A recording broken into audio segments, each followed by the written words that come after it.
नमस्कार मित्रों, स्वागत है आपका अपने चैनल उपसंगान न्यूज पर। आज हमारे साथ एक अंतर्राष्ट्रीय स्तर पर बौद्ध भिक्षु जो कि अपनी एक श्रवण संस्कृति के नाम से संघ चला रहे हैं, हमारे साथ हैं भिक्षु सुमित रत्न थेरो जी। सर, बहुत बहुत स्वागत है आपका हमारे चैनल पर। आपके सभी दर्शकों का बहुत बहुत धन्यवाद, मंगल कामनाएं। सर, कैसे हैं आप? मैं बिल्कुल बढ़िया हूं और उम्मीद है कि सब लोग अच्छे होंगे। जैसा कि आप जानते हैं, देखा है आपने, जो भिक्षु साहब हैं हमारे सुमित रत्न जी आजकल बहुत चर्चाओं में चल रहे हैं। आपने देखा है टीवी चैनलों के माध्यम से, अखबारों के माध्यम से। सर, आज इस समय जो वर्तमान का प्रकरण है, स्थितियां हैं, उस पर आप क्या कहना चाहेंगे? देखिए, वर्तमान में एक मजबूत धड़ा शासक धड़ा है और दूसरा धड़ा वो है जो लुट रहा है, पिट रहा है, गरीबी झेल रहा है और अपने हकों के अधिकार की लड़ाई लड़ रहा है। लेकिन मैं चूंकि बौद्ध भिक्षु हूँ, दया करुणाशील हमारे अंदर है, इसलिए मैं उन लोगों के साथ खड़ा हूँ जिनके साथ अत्याचार होता, अन्याय हो रहा है और जिनको हक हिस्सेदारी नहीं मिल रही है। तो आज मेरा वही अभियान है, जो SC OBC माइनॉरिटी के लोग हैं, हक वंचित असहाय कमेरा समाज के लोग हैं, इनको जागरूक किया जाए और उनको पुराना गौरव याद दिलाया जाए कि वो पुराने राजा महाराजा हैं, कोई गरीब और छोटे लोग नहीं हैं। ये हमारा अभियान चल रहा है शहर शहर गाँव गाँव। सर, एक बहुत ज्वलंत मुद्दा है इस समय, जो कि कोर्ट में चल रहा है, न्यायालय में है, अभी तक बनारस से संबंधित है और वैदिक काल से लेकर अभी तक वहाँ पर एक धर्म विशेष का मंदिर था, जिसको अभी सर्वे भी हाई कोर्ट ने आदेशित किया है ASI को, और उसमें एक पक्ष में अभी तक सिर्फ हिंदू और मुस्लिम की बात थी। अब एक तीसरा पक्ष आया है बौद्ध भिक्षुओं का भी। उन्होंने भी मठ बताया, ज्ञानवापी एक मठ है और उसमें अपना दावा ठोका है सुप्रीम कोर्ट में। उसके पक्षकार सर आप ही हैं क्या? देखिए, मेरा नाम बौद्ध भिक्षु सुमित रत्न है। याचिका सुप्रीम कोर्ट में हम ही ने लगाई है। हम संविधान को मानने वाले लोग हैं, लोकतंत्र को मानने वाले लोग हैं। संविधान के अनुसार 15 अगस्त 1947 के बाद जो मंदिर है, जो मस्जिद है और जो बौद्ध मठ है, बौद्ध मठ है। लेकिन बहुत संख्यक हिंदू समाज के लोग जबरदस्ती दूसरों की संपत्तियों पर कब्जा करके उसे मंदिर घोषित करा के ये हिंदू मुस्लिम की लड़ाई कर रहे हैं। तो जब हमें ये पता चला तो मैंने कहा कि राजा शशांक ने, वो शैव धर्म को मानने वाले थे, पश्चिम बंगाल के राजा थे, उन्होंने ज्ञानवापी के बौद्ध मठ को तोड़ा था।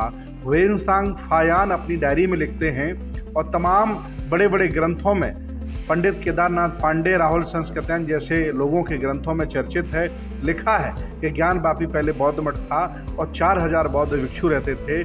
राजा शशांक ने वहाँ सम्राट अशोक की लाट को चिकना करके लिंग बना के हिंदू मंदिर बनाया। बाद में औरंगजेब ने वहाँ मस्जिद बनाई।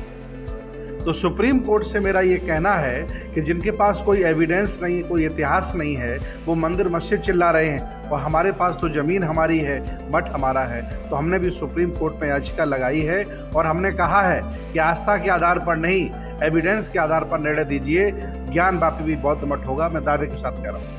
सर, आपकी बात से दो बातें निकल के आ रही हैं। एक तो ये कि ध्रुवीकरण की राजनीति हो रही है, एक पक्षों को, हिंदू हो या मुसलमान, उनको भड़काया जा रहा है। तो क्या आप भी वही करने आए? आप भी उसी में शामिल होते दिखाई पड़ रहे हैं? आपने भी एक पक्ष को क्योंकि उठाया है और सुप्रीम कोर्ट तक लेकर गए, कोई छोटी बात नहीं है। हमने केस बनारस में भी किया है, इलाहाबाद हाई कोर्ट में भी किया है, सुप्रीम कोर्ट में किया है। 3 जगह हम लोगों ने केस किया है और ये कोई लड़ाई झगड़े की बात नहीं है। लड़ाई झगड़ा लाठी से होता है, गालियों से होता है और शक्ति प्रयोग करने से होता है। सुप्रीम कोर्ट में जाना लड़ाई झगड़ा नहीं है, ये अपने हकों की लड़ाई है। हम चूंकि संविधान में विश्वास करते हैं, इसलिए हम सुप्रीम कोर्ट गए हैं। और अगर सुप्रीम कोर्ट एविडेंस के आधार पर न्याय करेगा तो बौद्ध मठ होगा, ज्ञानवापी। तो सर, एविडेंस इकट्ठा करने के लिए ही तो भारतीय पुरातत्व सर्वेक्षण विभाग को कोर्ट ने आदेशित किया। क्या आप उसको लेके आशंकित हैं? क्या ध्रुवीकरण के तौर पे, या आपको क्या लगता है, क्या रिपोर्ट सही नहीं निकल के आएगी? आप इस तरह से बार बार आदेशित करने की सुप्रीम कोर्ट की बात कर रहे हैं, तो आप इस तरह से जो उसका बेसिक आधार क्या है? देखिए, जो भारतीय पुरातत्व सर्वेक्षण है, उससे हमारा निवेदन है कि वो ईमानदारी से जांच करे, खुदाई करे। अगर कोई उन्हें अपने पक्ष में दबाव से या पैसे से लाना चाहता है तो ऐसा भारतीय पुरातत्व सर्वेक्षण ना करे और जो है वो बताए। और वहाँ जो चिन्ह मिले हैं, जैसे वहाँ धम्म लिपि मिली है, ब्राही लिपि मिली है, सम्राट अशोक जिस लिपि का प्रयोग करते थे, वहाँ संस्कृत भाषा नहीं मिली है। वहाँ जो चिन्ह मिले हैं, जैसे स्वास्तिक का चिन्ह मिला है, ये बौद्ध धर्म के महायान का बहुत बड़ा चिन्ह है। और हिंदू धर्म की जो उम्र है वो 1100-1200 साल है गुप्त काल के बाद। इस्लाम धर्म की उम्र 1500 साल है और बौद्ध धर्म की उम्र 2500 वर्ष है। तो बुद्धिज्म पुराना है, ये बाद में सब डेवलप हुआ है, इसलिए वो बौद्ध मठ है और बौद्धों को दिया जाए। सर, सूत्रों और मीडिया से जो खबर आई है, आपने और भी मंदिरों पर दावा किया है। आपने बताया कि वहाँ पर भी मठ हो सकता है, यहाँ पर भी मठ हो सकता है।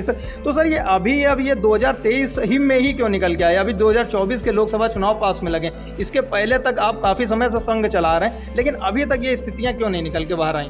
देखिए, आपको जानकारी नहीं है, हम विरासत की खोज और विरासत को खोजने का काम और उसको स्थापित करने का काम लगभग 15 साल से कर रहे हैं। अयोध्या पर भी हमने सुप्रीम कोर्ट में केस किया था, लेकिन वहाँ आस्था के आधार पर हिंदू मंदिर को निर्णय दे दिया और हमारे अवशेषों को सरकार ने सुरक्षित नहीं किया। ये कोई पहला मसला नहीं। इसके बाद जितनी भी विरासतें, मथुरा की हो, तिरुपति बालाजी की हो और बद्रीनाथ केदारनाथ की हो, सब पर हम लोग याचिका डाल रहे हैं और बहुत जल्दी वो बौद्धों के हवाले होगा। सर, आपका कहना है सुप्रीम कोर्ट ने जो अयोध्या राम मंदिर पर निर्णय दिया उसमें आस्था के आधार पर दिया, और ऐसा सुप्रीम कोर्ट ने बोला भी था कि आस्था को, जन सम्मान को, भावना को, लोगों को देखते हुए ये जो भी फैसला रहा, अगर इसी तरह का फैसला इस ज्ञानवापी प्रकरण पर आता है, तब आपका अगला रुख क्या होगा? कॉलेजियम के खिलाफ हम लोग आंदोलन चला रहे हैं। एक ही परिवार के लोग जज सुप्रीम कोर्ट, हाई कोर्ट में बैठे हैं, ये संविधान के खिलाफ है। और अगर जज बनकर के सुप्रीम कोर्ट, हाई कोर्ट का कोई जज आस्था के आधार पर निर्णय देता है तो वो खुद की अपनी आत्महत्या कर रहा है, संविधान की हत्या कर रहा है, लोकतंत्र की हत्या कर रहा है। ये निषेध है, इसका हम जैसे लोग विरोध करेंगे। सर, एक ये जो मुद्दा उठ के आया था कि कहीं ना कहीं समाजवादी पार्टी के नेता स्वामी प्रसाद मौर्य जी के द्वारा बहुत चर्चित हो गया था, बहुत इस कम समय में उन्होंने मुद्दा उठाया तो बहुत चर्चित हो गया। तो क्या आप स्वामी प्रसाद मौर्य जी के जो भी कथन है उनका समर्थन कर रहे हैं? क्योंकि उनका तो बहुत विरोध हो रहा है, भारत देश में जहाँ पर भी जा रहे हैं उनका बहुत विरोध हो रहा है। तो क्या आप उनके कथनों का समर्थन करते हैं, आंशिक रूप से समर्थन करते हैं या पूर्ण रूप से, या नहीं करते हैं? इस समय पूरे ओबीसी में, पूरे बहुजन समाज में एक ही नेता जिसका नाम स्वामी प्रसाद मौर्य है। आप कह रहे विरोध हो रहा, हर जगह माला लोग लेकर के खड़े हैं। वह व्यक्ति किसी जिले में चला जाता है, हजारों लोग सेवा करते हैं। पहली बार कोई आदमी ऐसा निकला है अपने घर से जो सही बोल रहा है और अपनी विरासत की बात कर रहा है। स्वामी प्रसाद मौर्य पढ़े लिखे नेता हैं, वो कोई नशा करके बयान नहीं देते हैं, इतिहास पढ़ के, भूगोल पढ़ करके सवाल करते हैं। तो आप जैसे लोगों को उनका सम्मान करना चाहिए। धन्यवाद। आपने देखा, ये हमारे साथ रहे बौद्ध धर्म गुरु भिक्षु सुमित रत्न जी, जिन्होंने अपने राय और हमारे प्रश्नों का बेबाकी से जवाब दिया। आप देख रहे थे हमारे साथ उपसंहार न्यूज। मैं कैमरामैन दीपक कुशवाहा के साथ अंकित सिंह कुशवाहा। बने रहिए हमारे साथ, हम हैं उपसंहार न्यूज।